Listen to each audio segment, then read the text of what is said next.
dari program studi Bahasa dan Sastra Indonesia Fakultas Keguruan dan Ilmu Pendidikan Universitas Medan. Di sini saya akan menyelesaikan kelas berbicara, yaitu ceramah tentang membaca, dengan judul membaca merupakan salah satu jembatan untuk menuntut ilmu. Sebelumnya, Assalamualaikum warahmatullahi wabarakatuh. Waalaikumsalam warahmatullahi wabarakatuh. Pertama-tama, marilah kita panjatkan puja dan puji syukur atas kehadiran Allah SWT yang telah memberikan nikmat serta karunia-Nya kepada kita semua, sehingga kita dapat berkumpul pada pagi hari ini tanpa ada halangan suatu apapun. Tak lupa salawat serta salam senantiasa tercurahkan kepada junjungan kita Nabi Agung Muhammad Sallallahu alaihi wasallam, kepada keluarganya, sahabatnya, dan kepada kita selaku umatnya.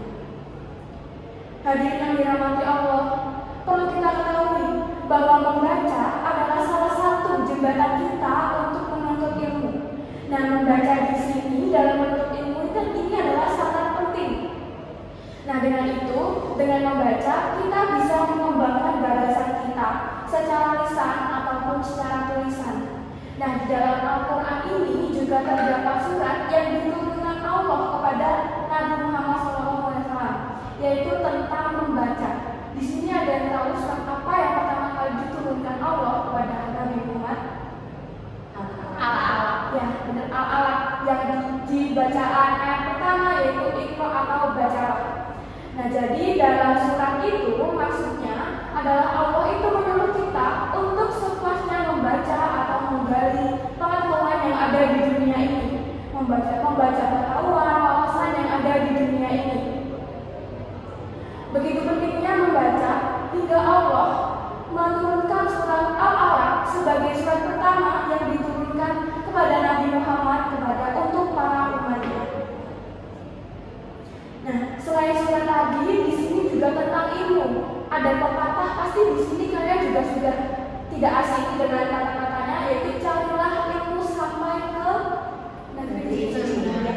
Pepatah ini benar atau benar? Benar. Jadi di sini kita harus mengeksplorasi pengetahuan yang ada di dunia ini. Kita harus membaca seluas-luasnya, entah dimanapun itu, kapanpun itu.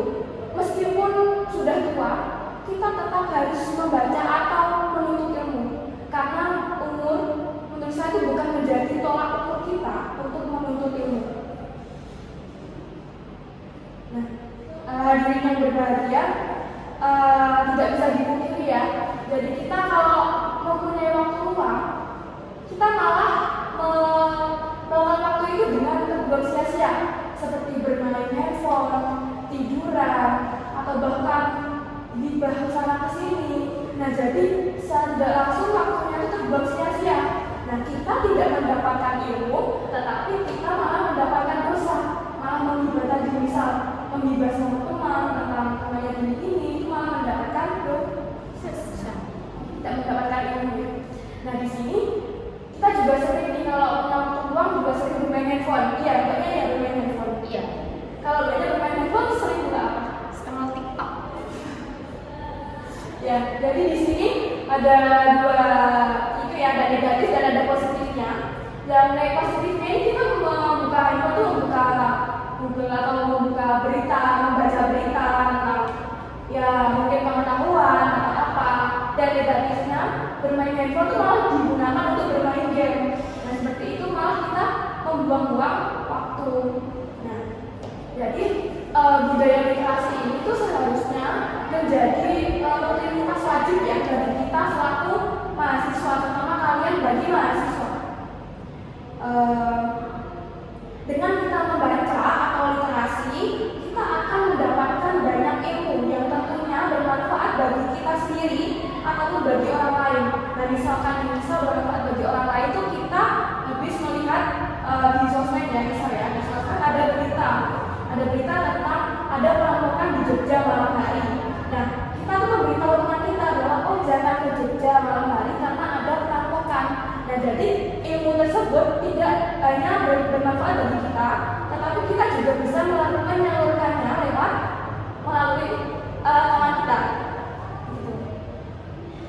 dalam literasi ini kita juga tidak hanya membaca saja, tidak hanya sekedar membaca, namun kita juga bisa menganalisis, menulis, dan lain sebagainya.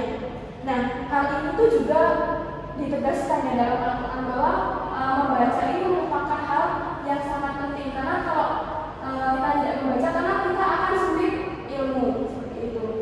Nah, budaya literasi ini dapat dilakukan di mana saja dan kapan saja, seperti yang saya sampaikan tadi. Misal kita di jalan, kita sedang melihat banner besar, nah secara tidak langsung kan kita membaca banner tersebut. Nah, kita di situ melakukan literasi secara sederhana. Nah, walaupun sederhana, kita tentunya juga akan mendapatkan ilmu dan pengetahuan. Nah, maka mulai sekarang kita harus membiasakan diri untuk membaca, karena kita jangan jadi orang yang merugi. Merugi di sini dalam artian merugi tidak pernah membaca, hanya mengurung, tidak pernah membaca. Seperti itu adalah orang yang merugi. Nah, jadi mulai sekarang janganlah malas untuk membaca atau berliterasi ya. Gali ilmu sebanyak-banyaknya, gali wawasan sebanyak-banyaknya di dunia ini selagi kita masih muda. Buanglah rasa